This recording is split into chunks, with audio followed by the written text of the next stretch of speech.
An balimaw ani ɲantuma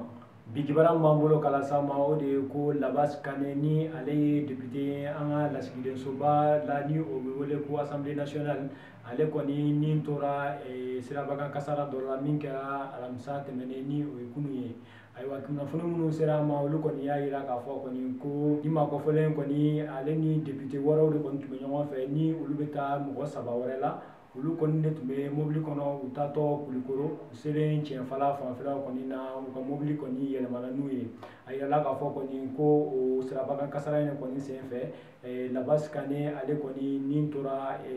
nin ko in na wa min ye député 3 tɔ ninnu ye ni o ye honorable Mamadou Diarrasoba Dawuda Kulibali ale ni Yiri Keyita olu kɔni a yirala k'a fɔ kɔni k'olu fana joginnen don an bɛ waati min na sisan ko ani mun yɛrɛ tun bɛ ka mobili boli ni o ye u ka chauffeur ye ko olu bɛɛ joginnen don u bɛ yɔrɔ min na sisan u bɛ dɔgɔtɔrɔso la ayiwa o tɛmɛnen kɔ an b'a yira la fana k'a fɔ kɔni ko kunun alamisa kelen in na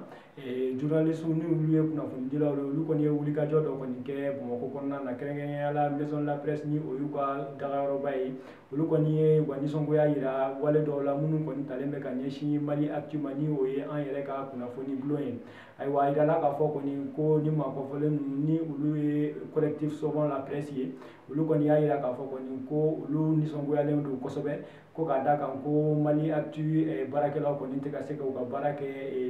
nɔgɔya kɔnɔna na kabini février kalo tile 21 hakilina jiginna février kalo 21 na kɔni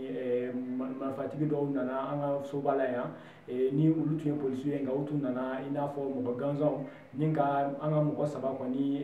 kunnafonidila 3 kɔni cɛ ka taa n'u ye k'a sɔrɔ u ma ɲɛfɔli foyi k'a la ayiwa olu ko ninnu bɛɛ kɛlen kɔfɛ ni u tilala ka bila ayiwa hali bi kɔni min ye Salifu Jara ye ale kɔni ale bɛ contrôle judiciaire la min b'a jira k'a fɔ kɔni a tɛ se k'a ka baara kɛ nɔgɔya la tuguni wa hali bi min ye ninnu yɛrɛ journaliste ye ni olu ka minɛnw ye minnu tun fana taara polisiw fɛ olu kɔni hali bi olu kɔni ma se ka sɔrɔ ayiwa nin bɛɛ de kɔni hukumu kɔnɔna na Mali kunnafonidilaw y'a jira k'a fɔ kɔni ko nin si man kan ko k'a da kan nin minɛni na ko tɔw bɛɛ kɛra k'a sɔrɔ hakɛ si ma min ye journaliste ka hakɛ ye ko o si ma matarafa ko de kɔni na k'u b'a ɲini an ka jamana ɲɛmɔgɔw fɛ ko u ka journaliste ni o y'an ka journaliste ye k'u ka minɛnw d'u ma wa ko min ye Salifu Jara ye ni a kɔni ka baara kɔni gɛlɛyalen bɛ nin waati in na ko contrôle judiciaire ka wuli ka bɔ a kan cogo min na a bɛ se ka baara kɛ nɔgɔya la cogoya min na ayiwa an balimaw ni kunnafoni de tun b'an bolo k'a las'aw ma bi ani cɛ ka kulomajɔ la